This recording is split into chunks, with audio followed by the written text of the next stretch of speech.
মা বোন এমন একটা জিনিস, ঘরের বেড়ি আইনা তো হেফাজতে রাখছি। আমি বলছি আমার মেলা কিছু আস্তে কথা বলেন না। বাইরে আমরা স্কুল কলেজে বর্তমানে সমস্যা বিদায় আমরা এই জিনিসটা করছি কি, মাদ্রাসায় রাখছি মানুষের জানমাল হেফাজত। আমার মেয়ে মাদ্রাসায় থাকে, এমন একটা কর্মকাণ্ড করছে যে কর্মকাণ্ড মাদ্রাসার হিসাবে আল্লাহর দুনিয়ায় এর থেকে নিকৃষ্ট কোনো কাজ হয় না। একটা মেয়ে তার বাবা মা এই জায়গায় রাখছে, ওই বাথরুমে মোবাইল সেট করে রাখছে। আবাসিক মাদ্রাসা বাথরুমে মোবাইল সেট করে রাখছে। এই মেয়ে কিভাবে গোসল করে, কিভাবে কি করে, ছোট্ট ছোট্ট বাচ্চা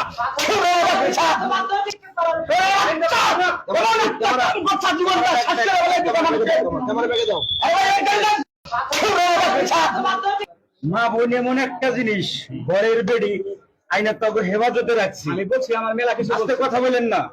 বাইরে আমরা স্কুল কলেজে বর্তমানে সমস্যা বিদায় আমরা এই জিনিসটা করছি কি, মাদ্রাসায় রাখছি মানুষের জানমাল হেফাজত।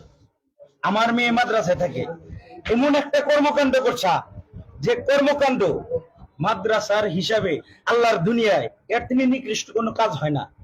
একটা মেয়ে তার বাবা মা এই জায়গায় রাখছে, ওই বাথরুমে মোবাইল সেট করে রাখছে। আবাসিক মাদ্রাসা বাথরুমে মোবাইল সেট করে রাখছে। এই মেয়ে কিভাবে গোসল করে, কিভাবে কি করে, ছোট্ট ছোট্ট বাচ্চা